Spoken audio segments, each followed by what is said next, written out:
Assalamualaikum warahmatullahi wabarakatuh. Perkenalkan, nama saya Rezal Fikri, NIM 121802149992, kelas 1A, Agroteknologi.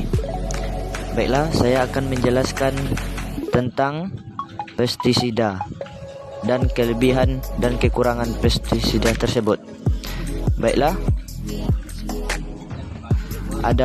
adapun apa itu pestisida? Pestisida adalah bahan kimia yang digunakan untuk mengendalikan perkembangan atau pertumbuhan dari hama, penyakit, dan gulma. Tanpa menggunakan pestisida akan terjadi penurunan hasil pertanian.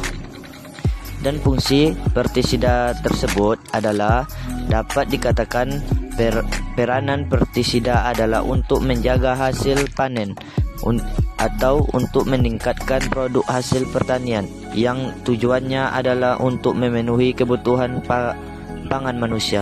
Berikut ini beberapa kegunaan dari pestisida. 1. Yaitu membunuh hama tanaman seperti serangga dan tikus. 2. Membasmi gulma. 3. Mencegah penyakit tanaman dari virus atau jamur yang bakteri. Baiklah, bagaimana sih cara pembuatan pestisida?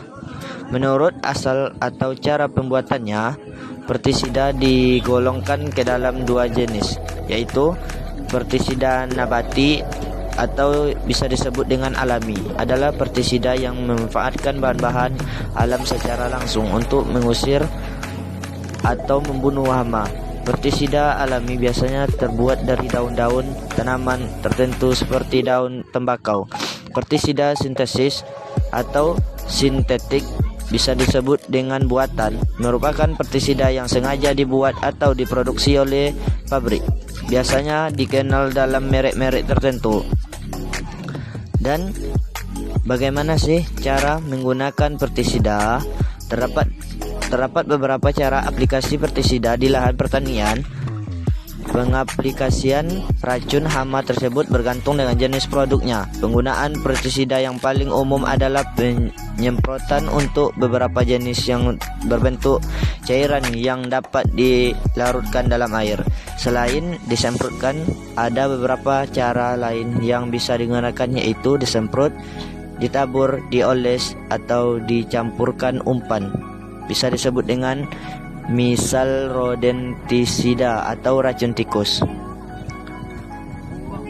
Baiklah, apa saja kelebihan dan kekurangan pestisida? Keuntungan menggunakan pestisida.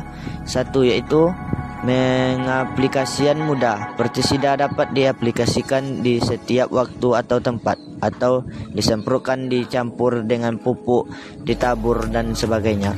Hasilnya cepat. Pengendalian hama menggunakan pestisida dapat dihasilkan mengaplikasikannya dalam waktu yang bersingkat. Aplikasi tingkat selama tidak ada reaksi menggunakan pestisida saat efektif untuk mengendalikan organisme mengganggu tanaman atau disebut OPT atau hama. Mudah diperoleh. Produk racun hama dapat diperoleh dengan mudah di pasaran.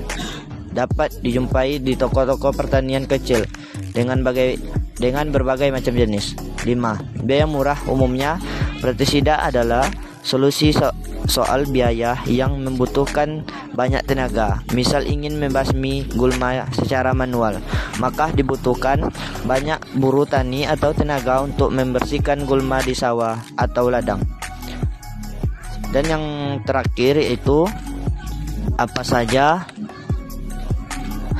kelebihan dan kekurangan pestisida.